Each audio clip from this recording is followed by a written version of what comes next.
Now, across the world, the rich are getting richer. In the US, CEO pay grew by 1,460% between 1978 and 2021. In contrast, compensation for the typical worker grew by a little more than 18%, according to the Economic Policy Institute think tank. Analysts say that wealth inequality has stoked social discontent and is a major driver of increased political polarization.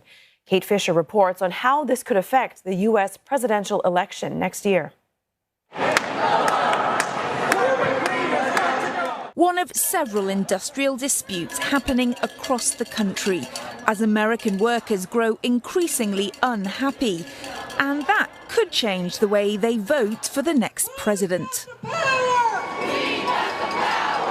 In this day and age, the disparity between the ultra-wealthy and the people who are just working jobs that help all of us out is too big. I believe in unions. I don't know if that'll sway my vote. I definitely want to support elected officials that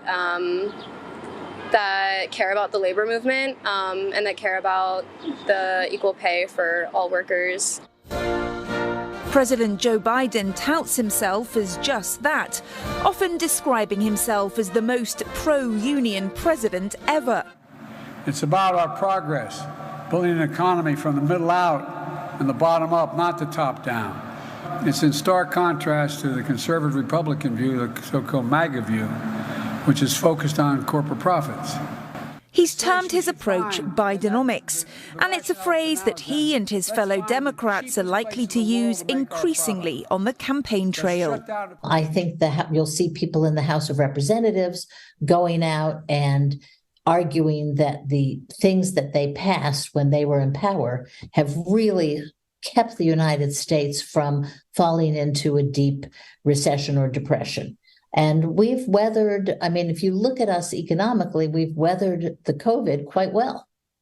Okay, the American economy is quite good. We have jobs, inflation is on the way down, but it's been a hard thing for Democrats to sell to the Trump voter. Even some of the richest Americans agree that it's a tough message to get across. We're trying to explain to people that money is not trickling down from the rich to the poor.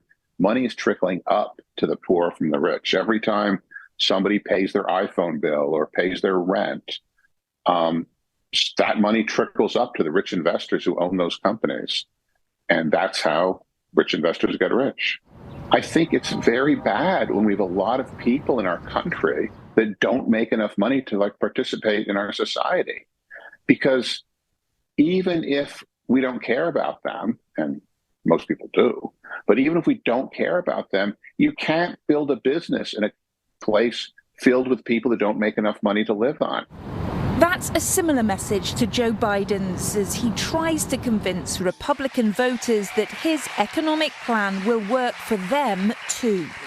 But despite falling inflation and job growth, Joe Biden's poll numbers are not improving. And if he can't find a way of getting across his economic message, that could be a problem as he fights to regain the White House next year. Kate Fisher, CNA, Washington.